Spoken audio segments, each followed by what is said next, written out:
Hey, Brian Steer, Blue Homes Real Estate, jumping on for this week's edition of Just a Tip Tuesday. This week's tip is going to be for sellers, and the tip is make sure you hire a real estate agent that's going to tell you the truth, not just an agent who's going to tell you what you want to hear. And that is really, really key. And we're starting to see a lot of listings on the market in this crazy market that we're in that are way underpriced and some that are way overpriced. And there can be a lot of reasons for that, but a lot of times the reason is going to be is that the agent is not being truthful with you regarding the price when you're meeting them at your listing appointment.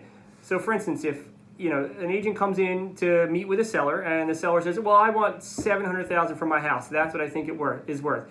And the agent knows in the back of their mind it's only worth $600. At that point, they have two choices. They can either be honest with the client and explain to them why the fair market value is $600, show them why, and explain to them that that's where they feel it should be priced.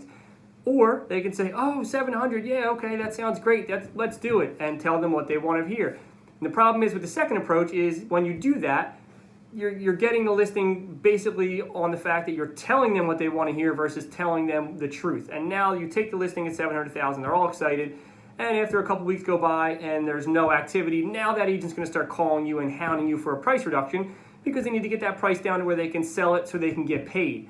Versus an agent that's going to be truthful with you up front, they may agree to go ahead and try to list it higher initially, but at least they stood their ground at the beginning and said, Mr. or Mrs. Seller, here's what I believe the home is worth. Here's why I believe it's worth that amount. If you're really, if you have a high conviction on trying this price, maybe that's okay, but we should know that if we don't see activity over a certain amount of time, we're going to need to bring the price down to where we can actually get the activity to sell it, and you go ahead and have that conversation up front.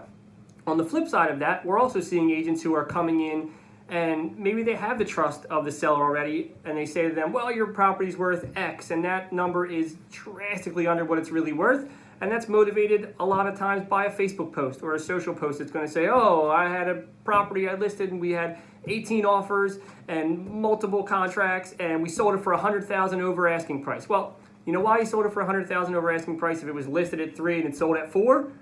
It's because you underpriced it by $100,000, or at least $80,000, right? Maybe there's a little FOMO of pushing the price up a little more than what it should have been, but there's no $100,000. No one's going 25% over asking price for something that is listed for at close to or at fair market value.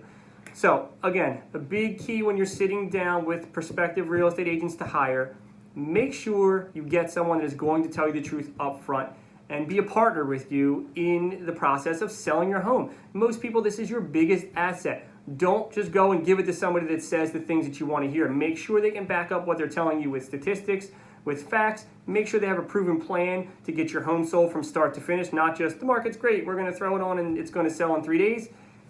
And make sure you trust in what they're telling you before you go ahead and make that decision. Sorry guys, this one's a little long-winded today, but this is a topic that I care a lot about just because I see a lot of people, and again, their big assets just kind of being wasted, thrown out there on the market and not properly represented. So again, thanks for watching. Brian Steer, Blue Homes Real Estate. We will catch you on the next one.